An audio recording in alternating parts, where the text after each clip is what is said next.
com grande prazer que damos início agora a uma discussão muito importante no 49º Encontro Anual da Ampox, que dá continuidade a todas as atividades que vemos fazendo há 49 anos, o ano que vem vamos comemorar 50 anos, e continua com essa missão, a Ampox, de apoiar mais de 100 centros e programas de pós-graduação do Brasil em sociologia, ciência política e antropologia.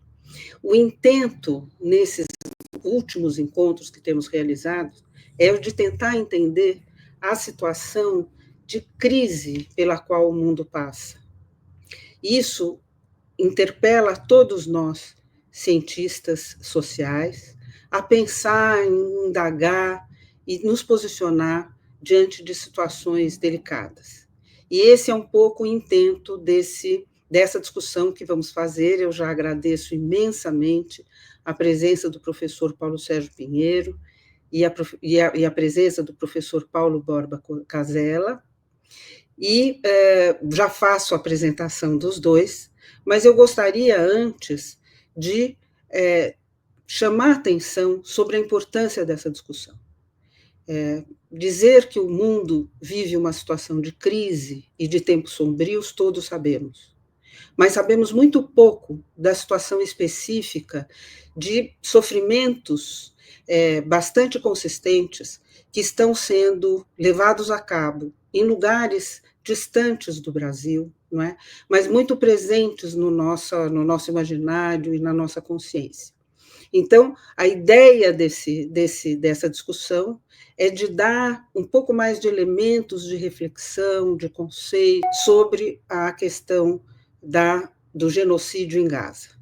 Essa é a crise, né, o tema da crise que vamos discutir hoje. Eu gostaria de, em primeiro lugar, agradecer a presença desses professores e apresentá-los. Vocês sabem que o Encontro da Ampox também reúne muitos estudantes, e é muito importante que os estudantes entendam e saibam quem são os grandes cientistas sociais ainda em total atividade no país. Então, em primeiro lugar, gostaria de apresentar o professor Paulo Sérgio Pinheiro, que é um professor de ciência política, atualmente aposentado da USP, não é?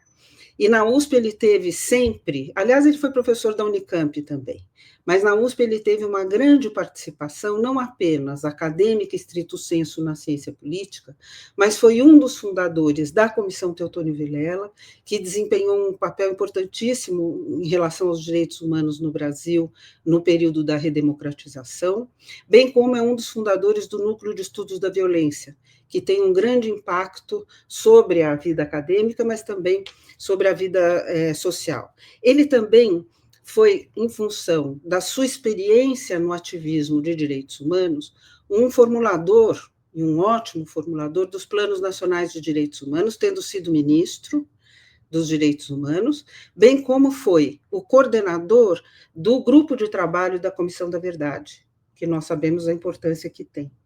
Isso, além de ser um dos fundadores da Comissão Paulo Evaristo Arnes, que tem, nos últimos anos, desenvolvido ações importantíssimas na defesa às violações que têm sido cometidas à democracia no Brasil.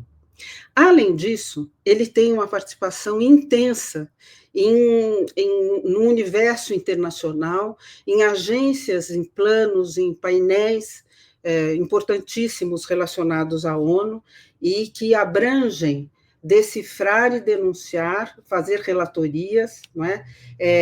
Como o panel To Promote Global Progress for Children, da ONU, qual ele fez parte, bem como foi presidente da Comissão de Inquérito Independente sobre a Síria, não é? E é um dos especialistas, recentemente, que mais tem desenvolvido, digamos, formulações e tem sido um porta-voz no sentido de se indignar, mas também de explicar e contextualizar o genocídio que tem sido cometido pela extrema-direita em Gaza, mas não só em Gaza, mas também nos espaços diaspóricos palestinos, não é? E aquilo que tem sido contrário à formação do Estado palestino. Então, nós chamamos o professor Paulo Sérgio Pinheiro para nos brindar com uma reflexão e uma discussão importante em razão dessa crise humanitária, que é uma coisa assim que nos envergonha. O outro convidado, professor Paulo Casella, é professor de Direito Internacional Público na USP, onde, além de lecionar, ele dirige a Comissão de Publicação da Revista da Faculdade de Direito, é coordenador de um grupo de estudo sobre os BRICS, também do GPIM-CEPIM, da USP, que é sobre a proteção internacional às minorias, que é importantíssimo, e também do NEI, que é o Núcleo de Estudos Internacionais da USP. Recentemente, ele lançou uma coletânea muito importante, que é uma coletânea que aborda a questão do genocídio, dizendo que o genocídio é um crime que desafia o direito até hoje. Né? Também o professor Paulo Casella tem se manifestado com o professor Paulo Sérgio, escreveram artigos, tem se posicionado publicamente. Então, razão disso, nós da Ampox temos assim um imenso prazer e um imenso agradecimento de recebê-los hoje aqui. Vou só terminar avisando um pouco qual é a proposta desse encontro. Antes de ser uma palestra isolada de cada um dos palestrantes, nós decidimos, eles fizeram a sugestão, e eu acatei, achei excelente, de fazermos mais um debate, né? Um debate com uma conversa entre os dois, em que alguns itens foram elencados e podem ser tratados. Entre eles, eu pedi a contextualização da crise desde 7 de outubro, bem como elementos sobre a justiça internacional a respeito, que também é um assunto que nós, das ciências sociais, sabemos pouco. Então, eu vou pedir aos dois, vou começar não só agradecendo, mas aqui introduzindo o professor Paulo Sérgio Pinheiro, que fará uma breve apresentação, depois o professor Paulo Casella fará também uma pequena apresentação e iniciarão o debate. Já agradeço de antemão e passo a palavra. Professor Paulo Sérgio, por favor. Em primeiro lugar, eu queria agradecer a minha colega Bibia Gregori, presidenta da Ampox, nos ter convidado a mim e a meu querido amigo, colega Paulo Casella para essa conversa em torno do genocídio em Gaza pelo Estado de Israel. Na sua generosíssima apresentação a meu respeito, ela se lembrou de algo que eu dou muito valor na minha atividade, que foi a Comissão Teotônio Vilela, que existiu desde 83 até os anos 2020, e que certamente trabalhou na transição da ditadura para a democracia e a luta dos direitos humanos, em torno do Severo Gomes e do próprio Teotônio Vilela, que deu o nome à comissão. E há uma coincidência agradável que um dos outros pilares da comissão Teotônio Vilela foi o ex-ministro Zé Gregório, que hoje faria 95 anos. Então, é uma boa lembrança nessa nossa conversa.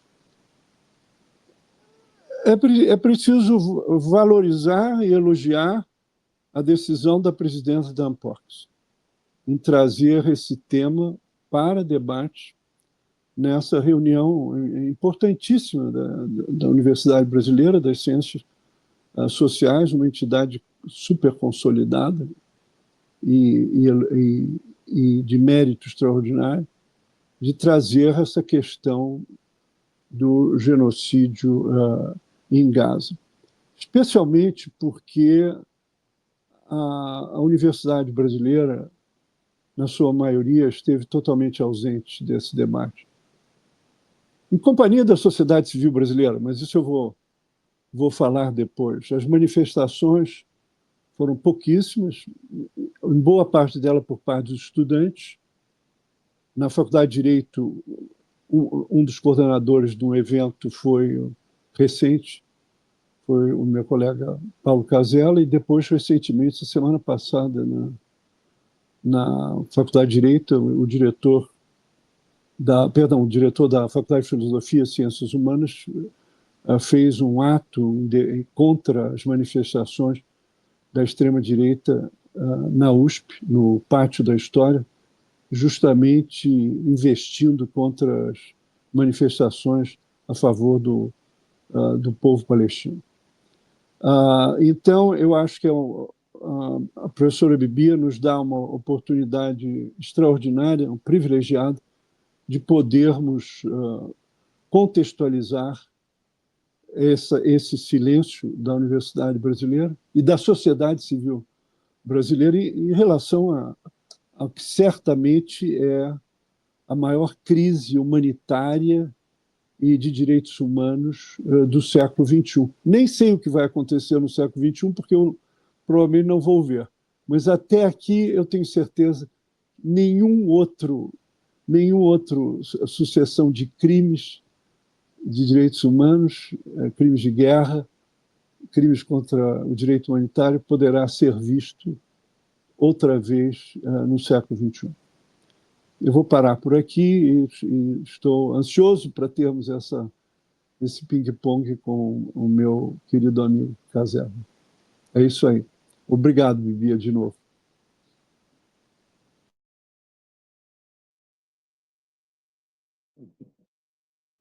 Muito gostaria de cumprimentar todos os participantes da reunião da Ampox, agradecer à presidente Bibia Gregori pelo convite, cumprimentar toda a equipe que trabalhou nesse áudio e nessa oportunidade, e é uma grande satisfação compartilhar este debate com o professor Paulo Sérgio Pinheiro, que eu muito estimo como intelectual, como docente, pela sua experiência internacional de grande relevância, e como ser humano que eu tive a satisfação de conhecer um pouco mais na medida em que convivemos nos últimos tempos.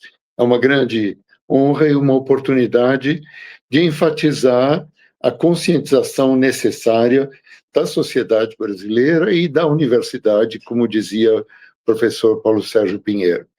Esse problema se coloca para todos nós e nós não podemos nos omitir.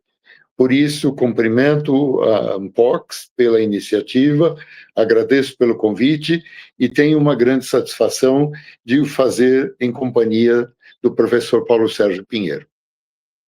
Uma coisa que eu acho importante, se Paulo Sérgio estiver de acordo, é deixar presente para todos nós a definição, a tipificação do crime de genocídio. Isso está contido na Convenção das Nações Unidas para a Prevenção e Repressão ao Crime de Genocídio, de 1948, e é também retomado ipsis verbis, nos mesmos exatos termos, no Estatuto de Roma, que criou o Tribunal Penal Internacional.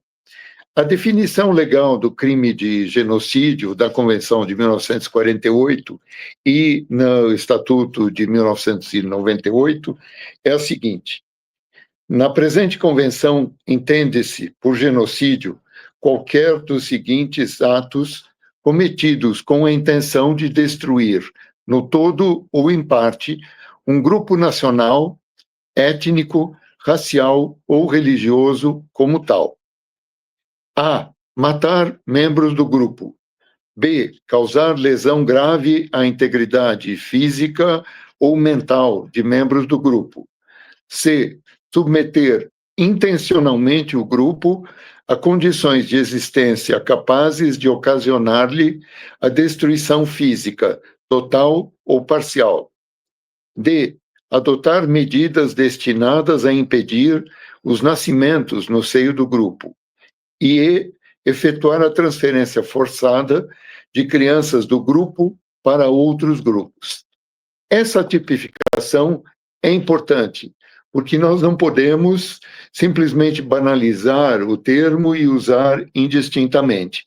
E é importante justamente colocar esses 5 elementos trazidos pela Convenção de 1948, retomados no Estatuto do TPI de 1998, para ver como esses atos materialmente estão configurados no que foi feito de maneira sistemática em relação a toda a população civil de Gaza.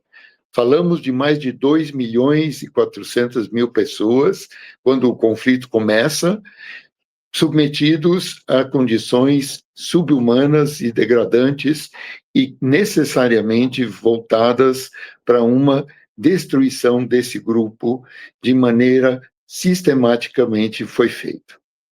Acho que foi muito bom, relembrar essa definição, que, aliás, ela foi confirmada por uma decisão em 1924 do Tribunal da Corte Internacional de Justiça, que é o tribunal, a instância superior da justiça internacional. E depois também pelo Tribunal Penal Internacional, que Paulo mencionou o Estatuto de Roma, e depois, mais recentemente, pela Comissão Internacional da ONU, dirigida pela antiga alta comissária de Direitos Humanos, Navi Pillay, que concluiu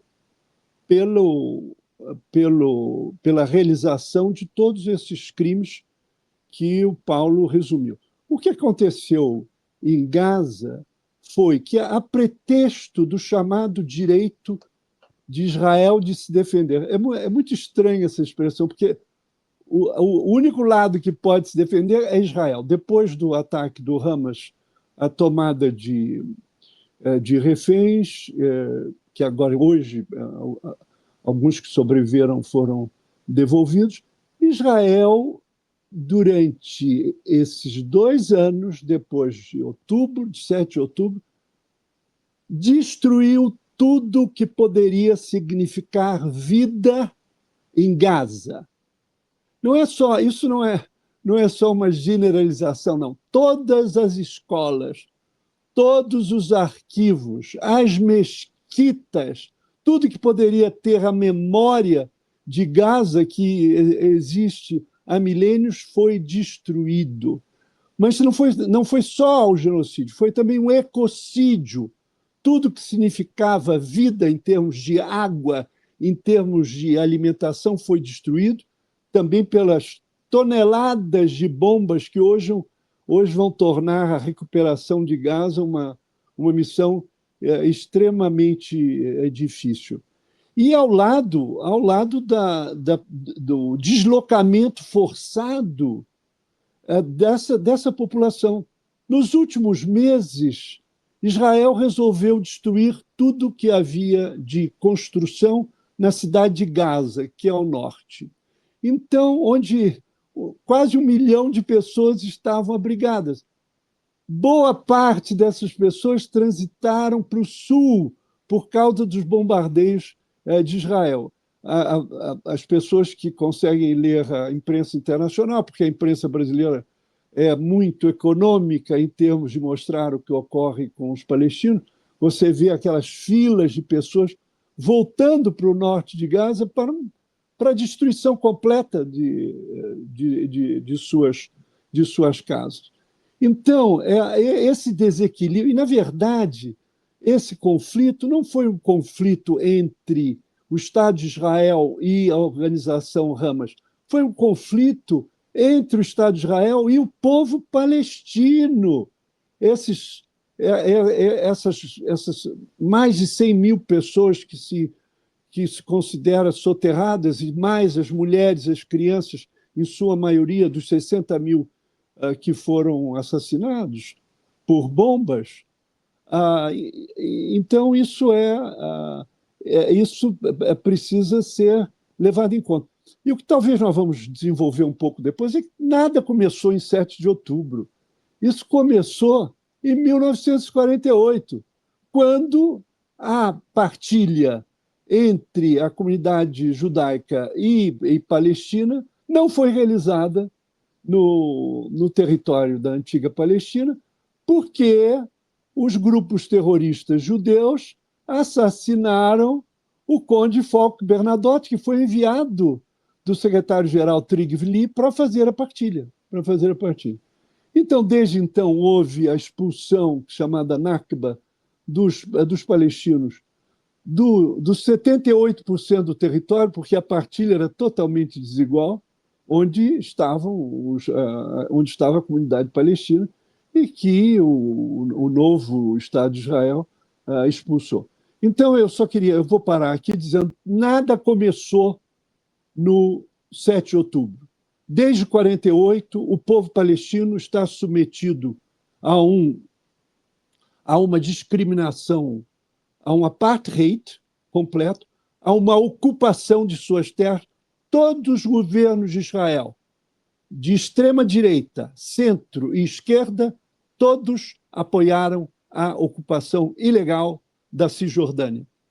Agora mesmo, em maio de 24, o Paulo se lembra, o Tribunal Penal Internacional lembrou que a ocupação de Israel da Cisjordânia é ilegal e que Israel tem que se retirar para a linha antes de 1967, quando Israel ocupou esse território. Então, a discriminação, quer dizer, os palestinos estão sujeitos a uma disciplina militar herdada do mandato britânico. Enquanto os cidadãos israelenses são julgados pelo direito civil do Estado de Israel, os palestinos são julgados por uma legislação militar. Isso nesses quase 80 anos. Eu acho que, se não se colocar esses 2 últimos anos nesse contexto, nada pode ficar muito claro. Eu vou parar aqui. E o Paulo retoma. Veja, o professor Paulo Sérgio Pinheiro fez menção. Nós temos 2 pareceres da Corte Internacional de Justiça que são muito importantes. O primeiro, de julho de 2004, no qual foi declarado que a construção do muro era ilegal, deveria ser interrompida e ele deveria ser removido nos lugares onde já estava construído. Nesse parecer de 2004, se consolida esse entendimento de ser um muro abusivo e ilegal, porque isolava comunidades palestinas dos locais onde trabalhavam, de fornecimento de água, de acesso a terras agrícolas e outras restrições de movimentação. O parecer de 2004 também é importante por fazer a seguinte menção, que o uso da força não cria direito sobre território no direito internacional vigente. Então, o uso de força não transfere domínio sobre território no direito internacional atual. Uma outra ponderação da Corte nesse parecer de 2004 é também o fato de que Israel não pode invocar a necessidade de defesa em relação a uma situação que o próprio Estado israelense deu causa. Aquele princípio de que não se pode invocar em juízo uma questão que foi produzida pela parte que invoca aquela circunstância. A ponderação da Corte é no sentido de que, se não houvesse a ocupação, não haveria resistência palestina e, portanto, não haveria necessidade de combater essa resistência. Esse é o parecer de 2004. Há um novo parecer, exatos 20 anos depois, em julho de 2024, a respeito da ocupação da Cisjordânia. Como o professor Paulo Sérgio lembrava, a Corte reiterou o entendimento de que a ocupação da Cisjordânia é abusiva, ilegal e precisa terminar. E esse entendimento da Corte, de julho de 2024, foi acatado pela Assembleia Geral da ONU em setembro de 2024, por mais de 140 votos, acordando Então, o consentimento, a confirmação pela Assembleia Geral do entendimento da Corte e assinalando o prazo de 1 ano para que terminasse essa ocupação. Passado exatamente 1 ano, nós vemos que não terminou e, pelo contrário, continua a avançar.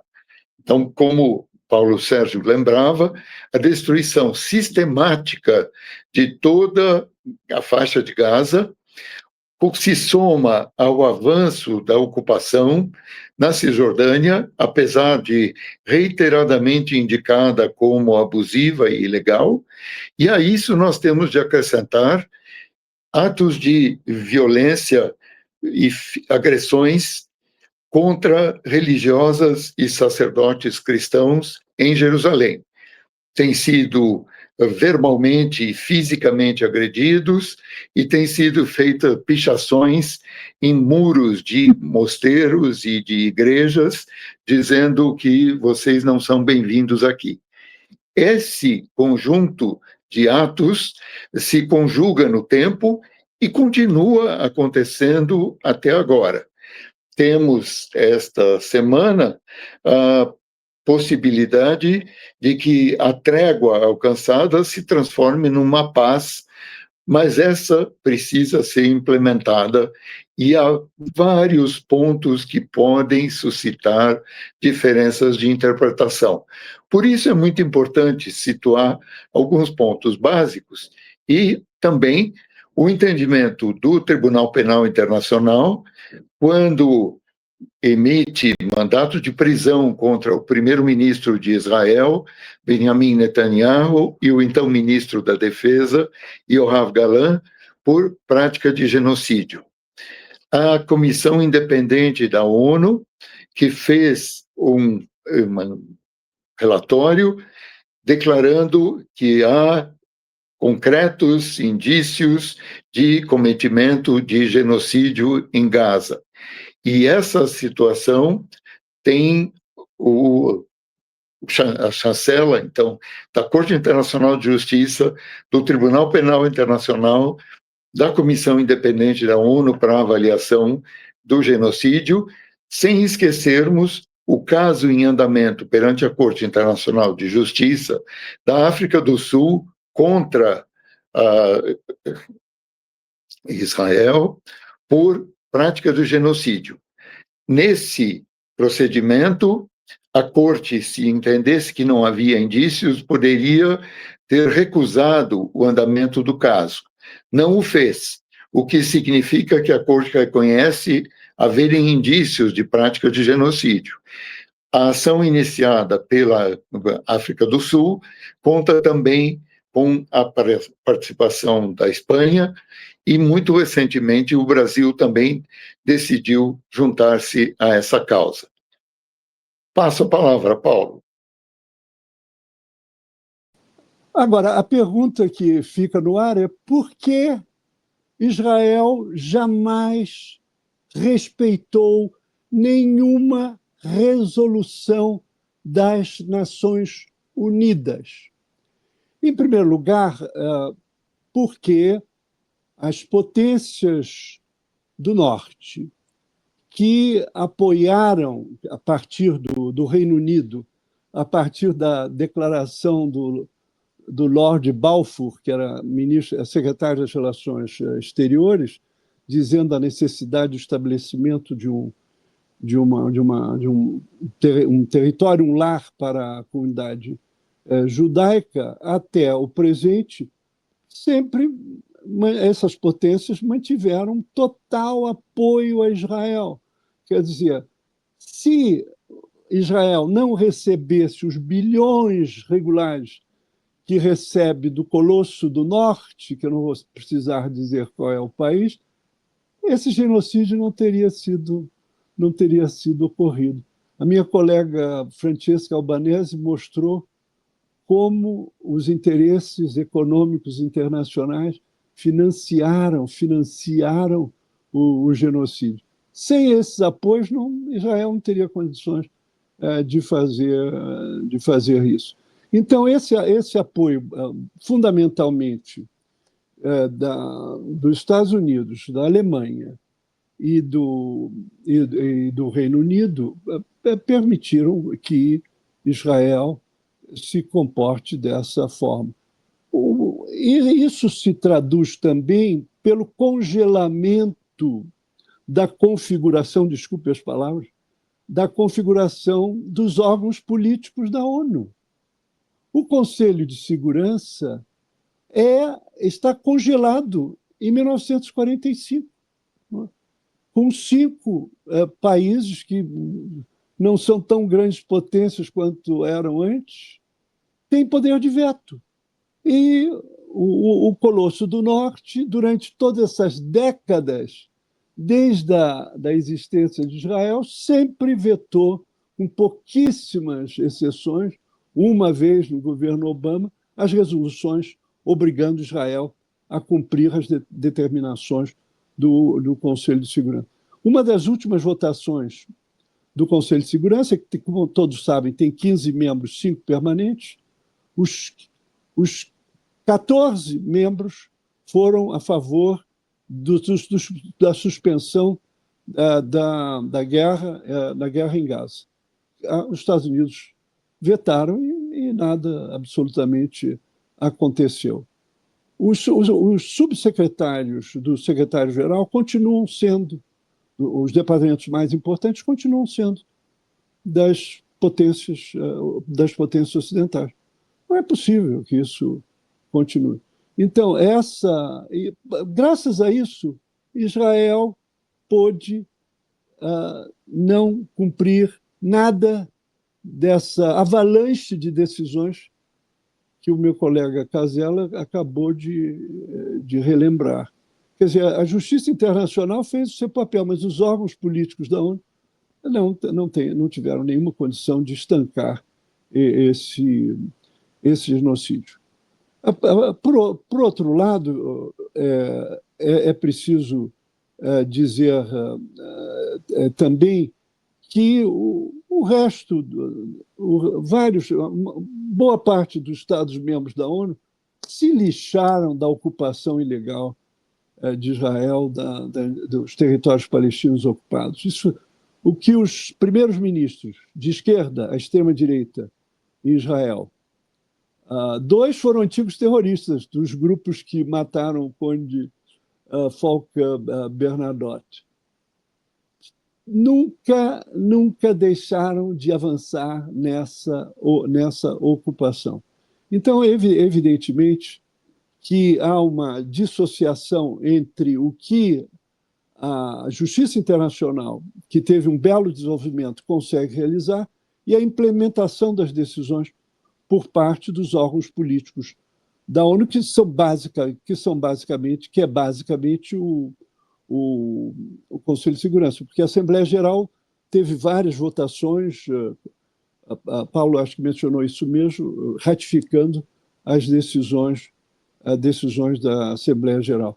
Tem um militante, um ativista judeu pró-palestino chamado Mike Pellet, filho de um general israelense que se tornou defensor da Palestina, Mike Pellet. Ele disse: o Israel não comete crimes de guerra, Israel em si próprio é um crime de guerra, mais ainda sob o domínio dessa gangue, essa clique supremacista de extrema-direita em que se baseia o poder do primeiro-ministro Bibi Netanyahu. E Bibi Netanyahu é um mestre em enganar os presidentes americanos.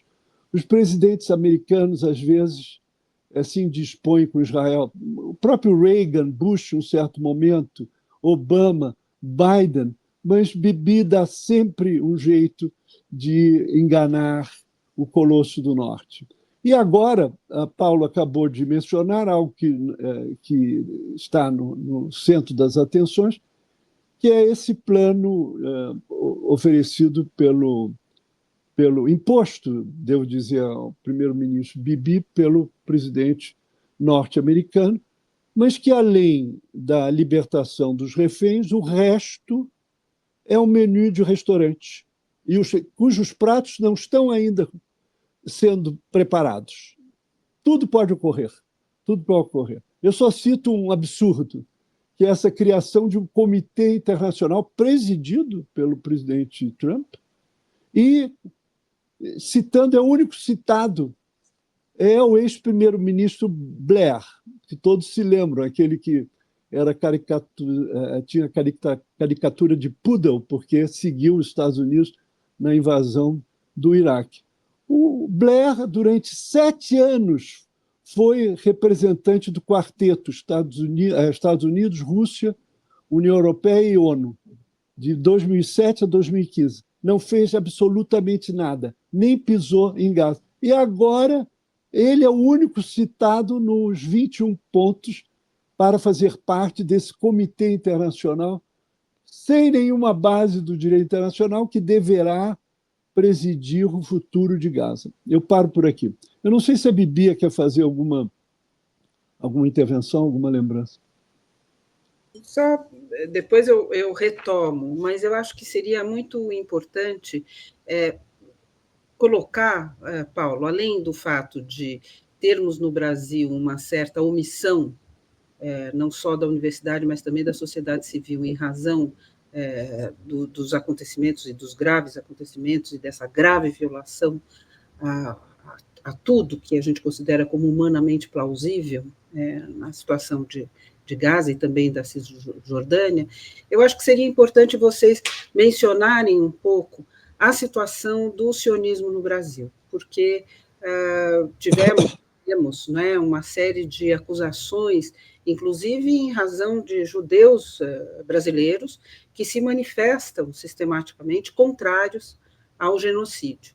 Então, se vocês pudessem contextualizar e trazer um pouco essa discussão importantíssima no cenário internacional para o contexto brasileiro, seria interessante.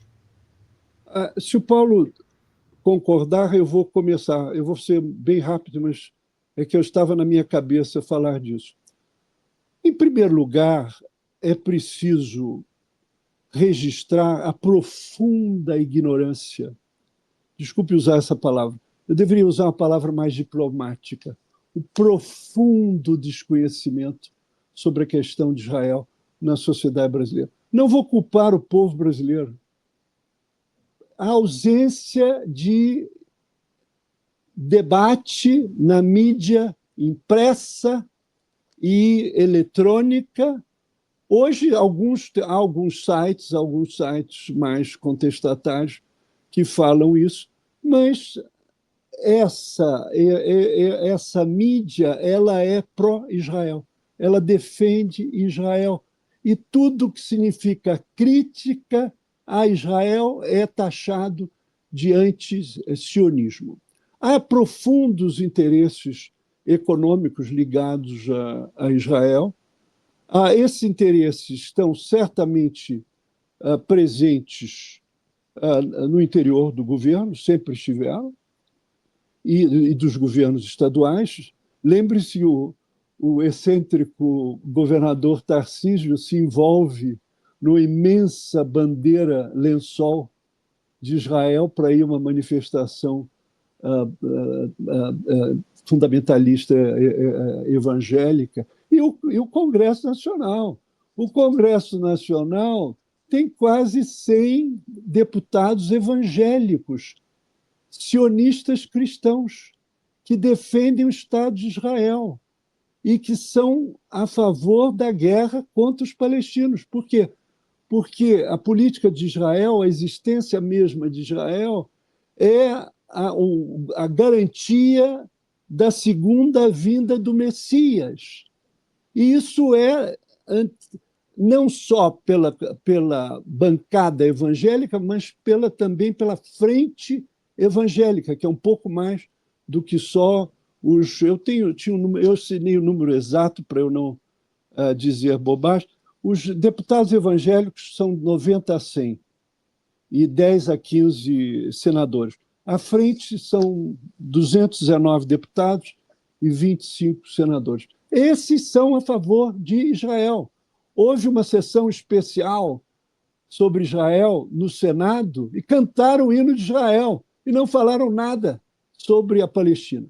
Então, há um problema político grave, há um problema econômico. O Brasil hoje é deficitário em relação a Israel. Israel importou mais do que nós importamos de Israel. Agora, é preciso dizer, como Paulo, em certo momento, lembrou, que o governo federal está avante da sociedade brasileira. O presidente Lula, desde a campanha até hoje, o seu discurso no Brasil e fora é profundamente compatível com tudo que nós que Paulo e eu falamos aqui sobre a questão do genocídio. É só ouvir o discurso dele na ONU. Agora, o problema, o Brasil está entre os poucos países que não tem embaixador de Israel. Nós recusamos, felizmente, o agrément, como se diz, concordamos com o novo embaixador que eles nos mandaram. Nós chamamos o nosso embaixador de volta, depois de ter sido ofendido pelo ministro das Relações Exteriores de Israel, e hoje as relações estão num nível muito baixo. Mas nós não conseguimos romper relações comerciais. Em meados de 24, a Polícia Federal está no documento do governo federal, onde vocês podem ir gov.br, a Polícia Federal fez um acordo com o IWI, que é a fábrica israelense de armamentos, de 522 fuzis para a Polícia Federal. E o acordo de cessão de veículos militares só foi suspenso, porque o Exército Brasileiro queria receber isso.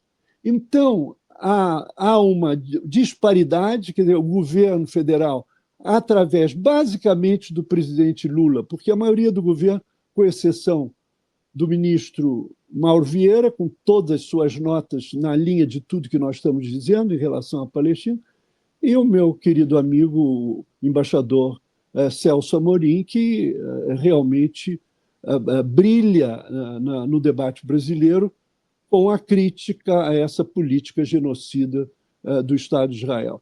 Então, o contexto é complexo e, de maior valor ainda, o presidente Lula e Mauro e o Celso poderem defender essas posições, apesar de enormes obstáculos concretos dentro do governo e dentro do Congresso. A extrema-direita brasileira, da mesma maneira que Bibi, cujo mais próximo presidente político é o primeiro-ministro da Hungria, antissemita, né? A extrema-direita brasileira é a favor de tudo que o Estado de Israel pratica. E a representação sionista nos transforma. Eu e Paulo estamos talvez nessa categoria dos que fazem antissemitismo. Qualquer crítica contra Israel é antissemitismo. Então, esse fenômeno desse procurador-geral da República, acho que reabriu uma acusação ao Breno Altman, porque ele critica, como nós fazemos, a política genocida de Israel como antissemitismo. Eu vou terminar com isso. 4 alunos de um curso de ciências exatas da ONU foram submetidos a um processo administrativo formal de 1 ano e meio, com ampla participação das altas instâncias da graduação e da pós-graduação da USP, com exceção do reitor e da vice-reitora Maria Arminda. Vários bradaram pela expulsão dos 4 alunos por antissemitismo, por terem publicado um manifesto a favor da Palestina num jornalzinho acadêmico. Felizmente, a comissão, onde estava um colega da Faculdade de Direito, um da Faculdade de Medicina e outro da ECA, concluiu que não havia antissemitismo nenhum. Mas esse é o contexto brasileiro onde a universidade se pautou pelo seu silêncio. Eu paro aqui. É importante esse ponto que o Paulo Sérgio acaba de mencionar. Nós temos de fazer uma clara linha divisória entre o antissemitismo e a crítica ao atual governo de Israel. Inclusive, nesse processo administrativo contra os 4 alunos, que poderia ter chegado à expulsão desses estudantes da Universidade de São Paulo, o que felizmente não aconteceu, Paulo Sérgio, o professor Francisco Rezec e eu fizemos pareceres pro bono a respeito dessa situação, e nesse parecer eu retomei a definição de antissemitismo de uma dúzia de dicionários brasileiros, deixando claro que nós estamos falando de coisas diferentes. Os pontos que nós há pouco mencionávamos, temos justamente, dando respaldo a esse entendimento, a Corte Internacional de Justiça, o principal órgão judiciário da ONU, o Tribunal Penal Internacional, que foi criado pelo Tratado de Roma de 1998, tem sede na Haia também, mas é uma instituição totalmente independente da ONU e da Corte Internacional de Justiça, a comissão independente que analisou indícios do genocídio. Então, não estamos falando de opinião pessoal deste ou daquele professor ou daquela pessoa. Estamos falando de instituições internacionais independentes que têm analisado a questão e chegado a essa conclusão. Isso é muito importante deixar claro, que não se trata de uma crítica contra todo o povo judeu, mas sim a uma parte do governo do Estado de Israel que adota essas medidas criminosas de maneira sistemática e intencional. E isso, inclusive, é criticado por muitos judeus ortodoxos e rabinos que dizem que essa violência é contrária à fé judaica e a qualquer religião. Então, essa situação, vão dizer que esses judeus ortodoxos e rabinos são também antissemitas? É claro que não. Por isso é importante deixar claro que não estamos falando de opiniões pessoais, mas tem respaldo no direito internacional vigente. Começamos esta conversa lembrando o artigo 2º da Convenção de Genocídio de 48, que é retomado no Estatuto de Roma de Crimes Internacionais de 1998, com a mesma definição de genocídio, que é também reiterada pela lei brasileira que tipifica o crime de genocídio. Então, não é uma questão de idiosincrasias pessoais, é uma questão, objetivamente, temos indícios graves de prática de genocídio, porque senão a Corte Internacional de Justiça não teria acolhido e dado andamento ao caso da África do Sul contra Israel e a esses outros pareceres que já foram há pouco mencionados.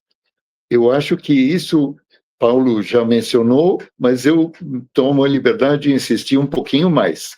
E devolvo a palavra para você, Paulo.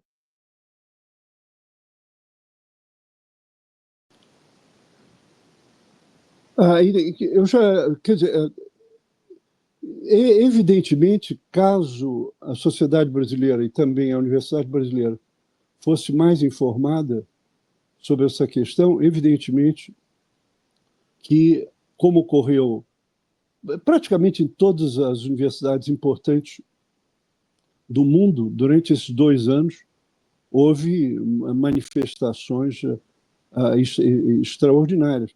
E o Paulo lembrou muito bem a Vozes Judaicas pela Libertação, tem um capítulo aqui no Brasil, um grupo muito corajoso que ousa denunciar essas torpes acusações de antissemitismo para qualquer crítica sobre Israel.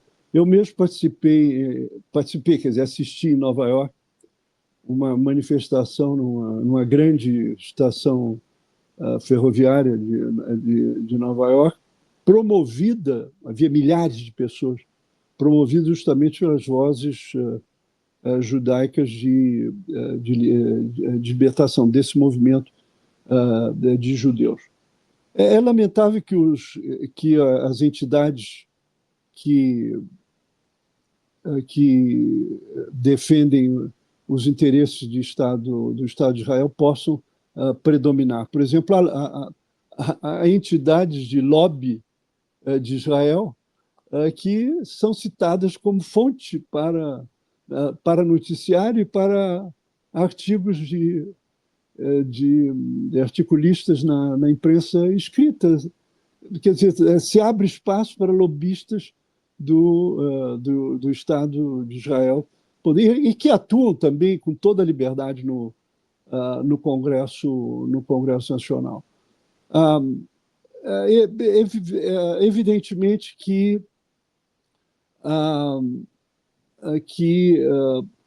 eu creio que esse debate talvez seja a possibilidade desse debate na Ampox sobre isso seja um sinal de que talvez seja possível continuar a lidar com essa questão do genocídio. Por quê? Porque esses criminosos, os principais, como o primeiro-ministro Bibi, o ministro da Guerra, e outros de seus colegas, precisam prestar contas à Justiça Internacional.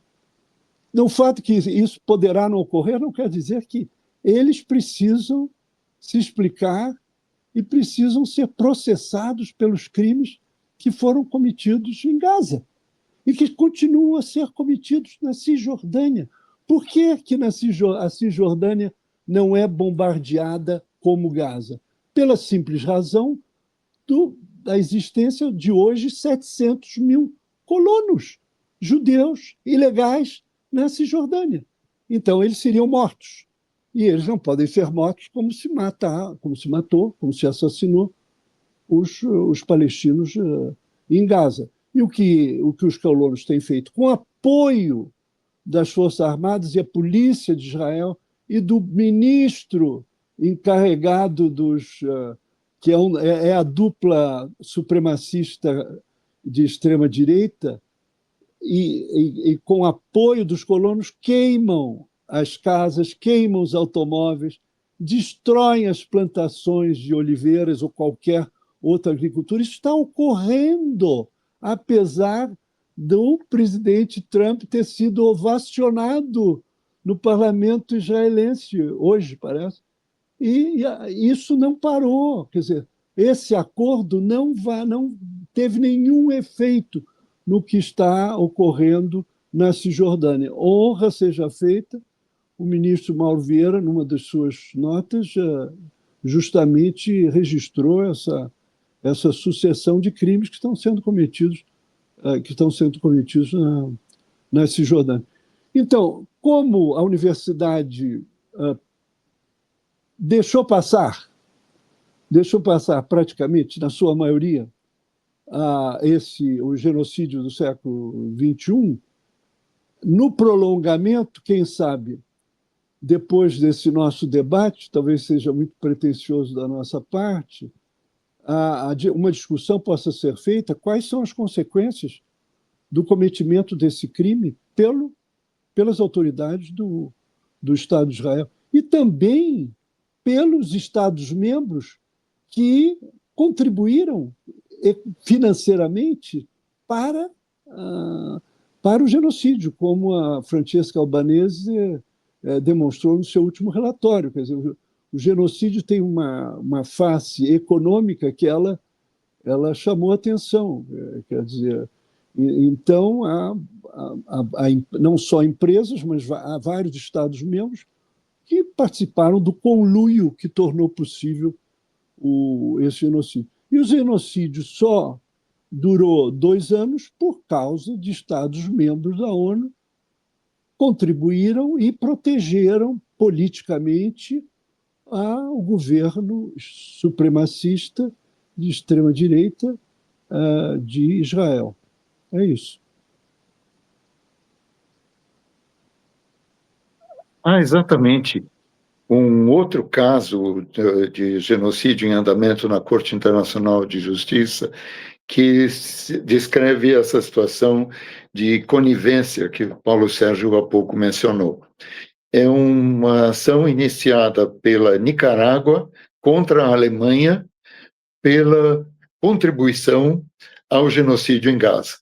Então, uma é a ação da África do Sul contra o governo de Israel, com a participação da Espanha, do Brasil e de outros países, e um outro é uma outra ação começada pela Nicarágua contra a Alemanha pelos mesmos motivos. Eu tenho a esperança de ter podido colaborar para o esclarecimento dessa questão. Agradeço mais uma vez a presença de todos e a participação na reunião da Ampox, em muito boa companhia com o professor Paulo Sérgio Pinheiro e a professora Bibia Gregory. Uma boa continuação do trabalho para vocês. Eu também não posso deixar de ir na mesma direção que o Paulo, de agradecer enormemente a presidente da Ampox, que nos permitiu ter essa conversa, eu acho que tão decisiva para que cada vez mais a Universidade Brasileira e os cientistas sociais brasileiros estejam conectados com esses horrores que estão acontecendo no mundo. Da mesma maneira que no Brasil nós conseguimos, e a própria universidade, como a Bibia mencionou, a própria universidade se tornou extremamente mais ativa, a sociedade civil, mas e a universidade também, na cobrança em relação às violações de direitos humanos cometidas pelo Estado brasileiro. E é evidente que nós não podemos passar um atestado de incompetência a nós, deixar de conhecer que, apesar do interregno do governo de extrema-direita, do inominável de seus asseclas generais, todos, felizmente, agora condenados, nós fomos capazes de retomar a governabilidade democrática e retomarmos todo o crescimento que todos os governos civis, antes do governo de extrema-direita, foram capazes de contribuir, cada um a seu modo, para essa caminhada em termos da realização dos direitos humanos no Brasil. E a Ampox certamente foi um dos atores principais na abertura de todas as temáticas que mobilizaram a sociedade civil nessas últimas décadas.